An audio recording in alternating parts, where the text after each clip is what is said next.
ఈ వీడియోలో నేను మీకు expression for the electric field due to uniformly charged spear గురించి explain చేయబోతున్నా. So first uniformly charged spear అంటే ఏంటో తెలుసుకుందాం. ఇది ఒక స్పియర్ అనుకుందాం. ఇప్పుడు ఇక్కడ ఏంటంటే ఛార్జ్ అనేది ఉంది కదా, ఛార్జ్ అనేది ఈక్వల్గా డిస్ట్రిబ్యూట్ అయ్యి ఉంటుంది అనమాట. అంటే ఇక్కడ ఎంత ఛార్జ్ ఉందో ఇక్కడ కూడా అంతే ఛార్జ్ ఉంటుంది. మొత్తం ఈ స్పియర్ మొత్తం ఈక్వల్గా ఛార్జ్ అనేది డిస్ట్రిబ్యూట్ అయ్యి ఉంటుంది. దాన్నే మనం ఏమంటాం, యూనిఫామ్లీ చార్జెడ్ స్పియర్ అని చెప్పేసి అంటాం. ఇప్పుడు మనం ఇక్కడ ఏం చేస్తామంటే ఈ స్పియర్ అవుట్ సైడ్ ఒక పాయింట్ని తీసుకుని దీని ఎలక్ట్రిక్ ఫీల్డ్ ఎంత ఉంది అని చెప్పేసి చెక్ చేస్తాం. అండ్ సర్ఫేస్ మీద పాయింట్ని కన్సిడర్ చేసి ఈ స్పియర్ యొక్క ఎలక్ట్రిక్ ఫీల్డ్ అనేది ఎంత ఉంది.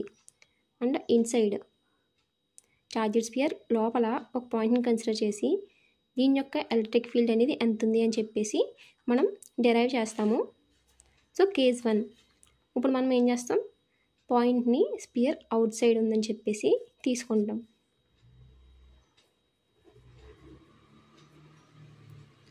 Case 1 electric field at point ఎక్కడుంది, out side the charged spear. Charged spear బయట ఉంది అని చెప్పేసి కన్సిడర్ చేసుకుంటాం. సో ఇది వచ్చేసి చార్జెడ్ స్పియరు అండ్ దీని సెంటర్ ఓ, దీని రేడియస్ వచ్చేసి క్యాపిటల్ ఆర్. మనం ఏం చేస్తాం, ఇప్పుడు అవుట్ సైడ్ ఒక పాయింట్ని కన్సిడర్ చేసుకుంటాం పి అని చెప్పి. మనం ఏం చేస్తామంటే దీని చుట్టూ ఒక సర్కిల్ అనేది డ్రా చేస్తాం.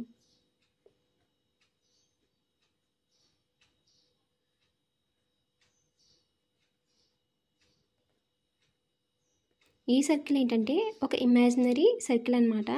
దీన్నే మనం ఏమంటామంటే గాషియన్ సర్ఫేస్ అని చెప్పేసి అంటాం.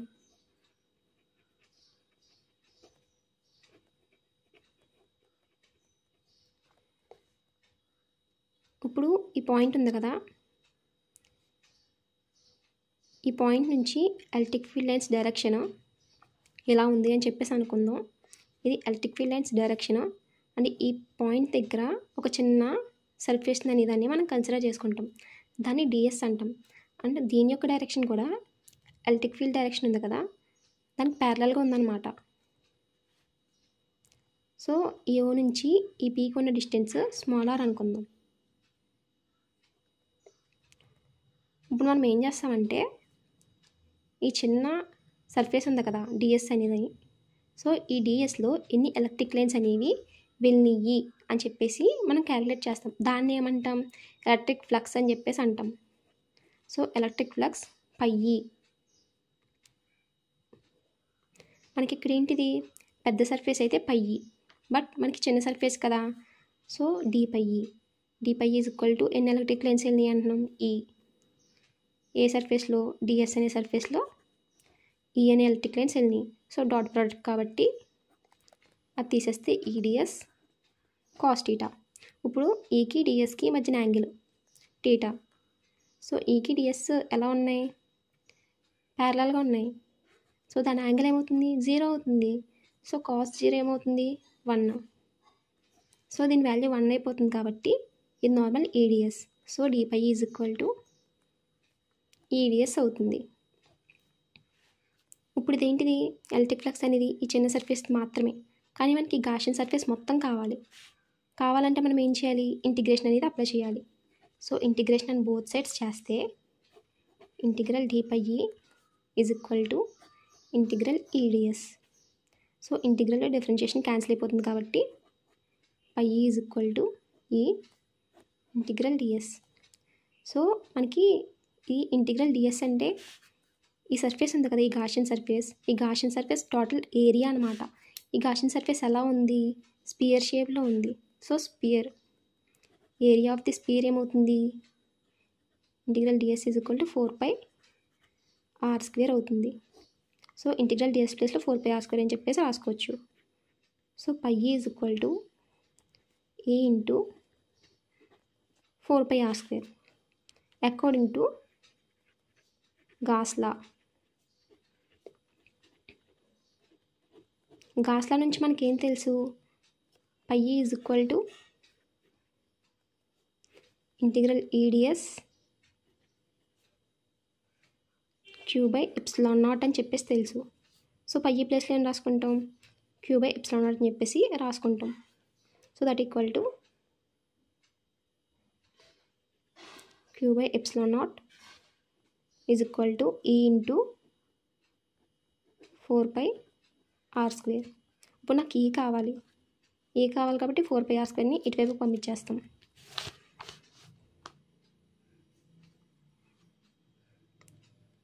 So E is equal to 1/4πr² Q/ε0. ఇప్పుడు కాన్స్టెంట్ అన్నట్లు పక్కకు రాసుకోవచ్చు. E is equal to 1/4πε0 Q/r². ఇది దేని యొక్క ఎలక్ట్రిక్ ఫీల్డ్ ఇంటెన్సిటీ, పాయింట్ అనేది ఛార్జెస్ స్పియర్ బయట ఉన్నప్పుడు దీని ఎలక్ట్రిక్ ఫీల్డ్ వచ్చేసి ఎంత 1/4πε0 Q/r² N/కూలుమ్. ఇప్పుడు సెకండ్ కేస్లో మనం సర్ఫేస్ మీద అంటే ఛార్జెస్ స్పియర్ సర్ఫేస్ మీద పాయింట్ ఉంది అని చెప్పేసి కన్సిడర్ చేసుకుంటాం. సో కేస్ 2,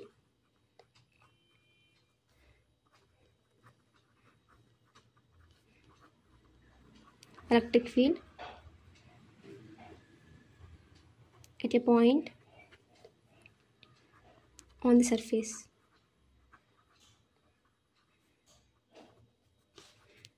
ఇప్పుడు చార్జర్ స్పియర్, ఇది సెంటర్, దీని నుంచి దీనికి రేడియస్ R అండ్ Q అనే ఛార్జ్ ఈక్వల్గా డిస్ట్రిబ్యూట్ అయ్యింది.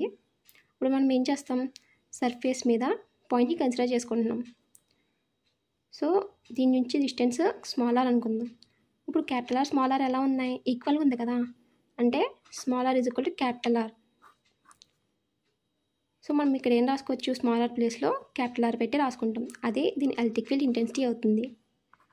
So E is equal to 1/4πε0 Q/R². N/కూలుమ్. ఇది ఎప్పుడు సర్ఫేస్ మీద అంటే చార్జెడ్ స్పియర్ సర్ఫేస్ మీద పాయింట్ని కన్సిడర్ చేసుకున్నప్పుడు దాని ఎలక్ట్రిక్ ఫీల్డ్ వచ్చేసి E is equal to 1/4πε0 Q/R² N/కూలుమ్. ఇప్పుడు థర్డ్ కేస్ వచ్చేసి ఏంటి, చార్జెడ్ స్పియర్ లోపల పాయింట్ని కన్సిడర్ చేసుకుంటే దాని ఎలక్ట్రిక్ ఫీల్డ్ ఎంత అని చెప్పేసి చూస్తాం. సో కేస్ 3 ఏంటి, electric field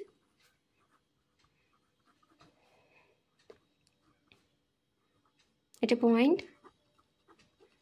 inside the charged sphere.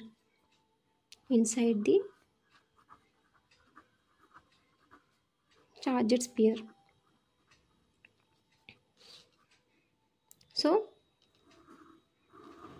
ఇది వచ్చేసి చార్జెడ్ స్పియర్, ఇది దాని సెంటర్ O అండ్ ఎక్కడి నుంచి అక్కడ డిస్టెన్స్ అంటే దీని రేడియస్ వచ్చేసి క్యాపిటల్ R అనుకుందాం.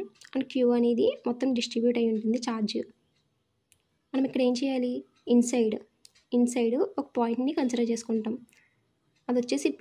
మనం ఇప్పుడు ఏం చేస్తాం, దీన్ని గాషియన్ సర్ఫేస్ డ్రా చేస్తాం.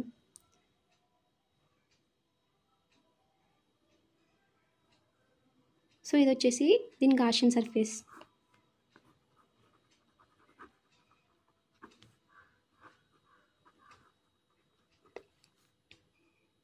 Point P and electric field direction ఎలా ఉంటుంది, ఈ డైరెక్షన్లో ఉంటుంది. మనం ఇక్కడ ఏం చేస్తాం, ఈ పాయింట్ ఉన్న ప్లేస్లో చిన్న సర్ఫేస్ని కన్సిడర్ చేస్తాం DS అని చెప్పి, అండ్ దాని డైరెక్షన్ కూడా ఎలక్ట్రిక్ ఫీల్డ్కి ప్యారలల్గా ఉంటుంది. అండ్ ఈ O నుంచి ఈ Pకి డిస్టెన్స్ వచ్చేసి స్మాల్ r. ఇప్పుడు మళ్ళీ మనం ఈ చిన్న సర్ఫేస్లో ఎంతైతే electric field lines pass అయినాయో calculate చేస్తాం. దాన్ని ఏమంటాం, ఎలక్ట్రిక్ ఫ్లక్స్. సో πe చిన్న సర్ఫేస్ కాబట్టి dπe ఈజ్ ఈక్వల్ టు ఈ ఎలక్ట్రిక్ లైన్స్ వెళ్ళి DS. సో డాట్ ప్రోడక్ట్ కాబట్టి డాట్ తీసేస్తే EDS cos θ అండ్ ఇక్కడ DSకి అండ్ ఎలక్ట్రిక్ ఫీల్డ్కి యాంగిల్ ప్యారలల్గా ఉన్నాయి కాబట్టి 0 అవుతుంది. సో టీటీ ఈజ్ ఈక్వల్ 0 కాబట్టి కాస్ 0 1. సో కాస్ 0 1 అయినప్పుడు ఇక్కడ ఈడిఎస్ మాత్రమే ఉంటుంది. So డిపై is equal to EDS. మనకి ఇది ఏంటిది ఎలక్ట్రిక్ ఫ్లక్స్ అనేది ఓన్లీ చిన్న సర్ఫేస్కే, మొత్తం గాషియన్ సర్ఫేస్కి కావాలంటే integral డిపై is equal to integral EDS. So integral differentiation cancel. phi is equal to A into integral DS. ఇప్పుడు ఇంటిగ్రల్ డిఎస్ అంటే ఏంటి? Area of the Gaussian surface కదా, అది ఎలా ఉంది spear. So area of the spear ఏమవుతుంది 4πr² అవుతుందన్నమాట.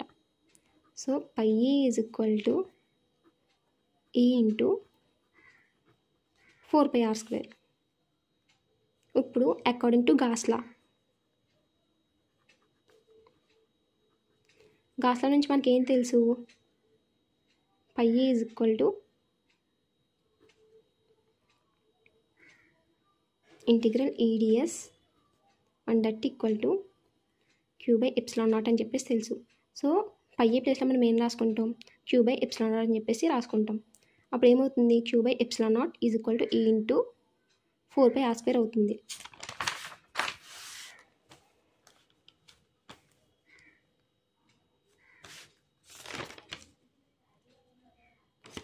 So Q/ε0 and that equal to E into 4πr². So నాకు ఎలక్ట్రిక్ ఫీల్డ్ ఇంటెన్సిటీ కావాలి కాబట్టి E ఈజ్ ఈక్వల్ టు 1/4πε0. దీని ఇటువైపు పంపిస్తాం Q/r². దీన్ని ఈక్వేషన్ 1 అనుకుందాం. ఇప్పుడు ఇక్కడ ఏంటంటే మనకి ఛార్జ్